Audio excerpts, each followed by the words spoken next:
Goeienaand vriende, so lekker om vanaand weer saam met julle te kan kuier.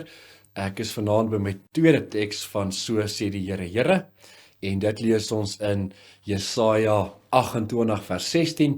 So sê die Here, ek gaan in Sion 'n klip neersoek, 'n uitgesoekte klip, 'n hoekklip, wat fondament aan fondament sal sluit. Wie op my vertrou, hoef nie te vlug nie.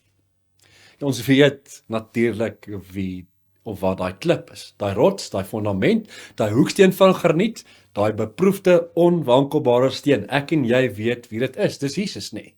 En wie op hom vertrou, wie by hom skuiling vind, wie op hom as hoeksteen bou, hoef nie te vlug nie, hoef nie bang te wees nie, hoef nie terug te deins nie. Kom na my toe, die lewende steen, wat deur mense afgekeer is, maar deur God vir 'n ereplek uitverkies is. Wie in hom glo, word nooit teleurgestel nie. Nee, ons lees dit nou in hierdie gedeelte, en nou lees ons dit weer in 1 Petrus 2 vers 4 tot by vers 6. En dis 'n uitnodiging vir elkeen van ons. Wie op hom, Jesus, vertrou, hoef nie te vlug van probleme nie, want God is ons helper. Wie op God vertrou, hoef nie te vlug van ons verlede nie, want hy het ons foute vergewe. Wie op hom vertrou, hoef nie te vlug van die vrese waarmee ons leef nie, want Jesus is ons redder. Wie op hom vertrou, hoef nie te vlug van die toekoms nie, want ons weet God is ook môre en oormôre in beheer. Hy sê hy beplan vir ons 'n toekoms waarin ons voorspoed en vrede kan verwag. Wie op hom vertrou, hoef nie te vlug van ons moedeloosheid nie.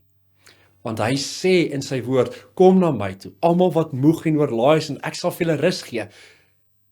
Die enigste plek waar ons kan vlug, is na ons rots Jesus, die uitgesoekte klip, die een waarop ons lewe bou.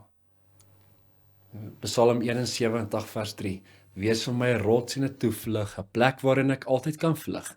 U het my reeds my redding bepaal, want U is my rots en my vesting.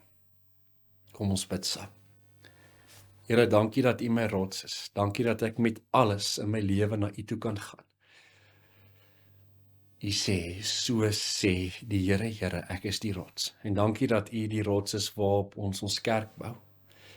Dankie dat U die hoeksteen is, dat U die ewige lewe is. Dankie dat alles oor U kan gaan. Here, help ons om ons lewe U weer die middelpunt te maak. Dankie Here vir die woord wat vanaand met ons praat. Gaan ook met ons deur hierdie aand verder. In Jesus naam bid ons dit. Amen. Vriende, mag jy 'n wonderlike en 'n geseënde aand hê.